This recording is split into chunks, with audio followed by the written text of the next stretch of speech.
There are so many things to love about fall. The beautiful colors, comfortably cool weather, football, and perhaps most of all, great food and drink.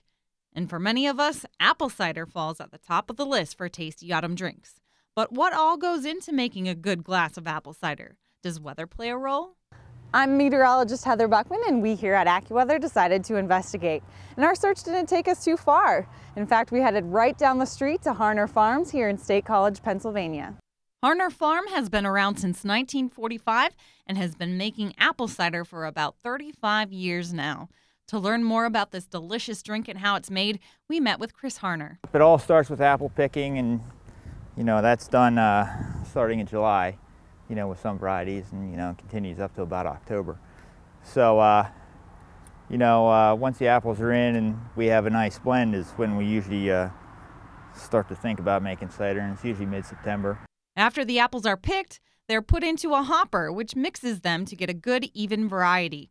The apples then come down through a washer, go up an escalator, into a grinder where they are mashed into a pulp, and then onto the press.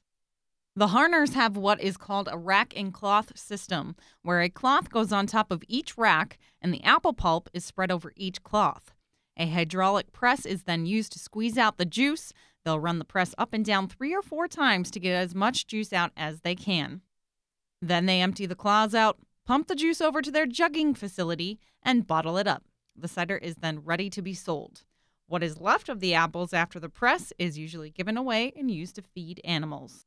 Now that we know how apple cider is made, we want to know exactly what the key is to making it taste great. A good blend of apples, a good selection, different varieties, some are sweet, some are tart, some add good color.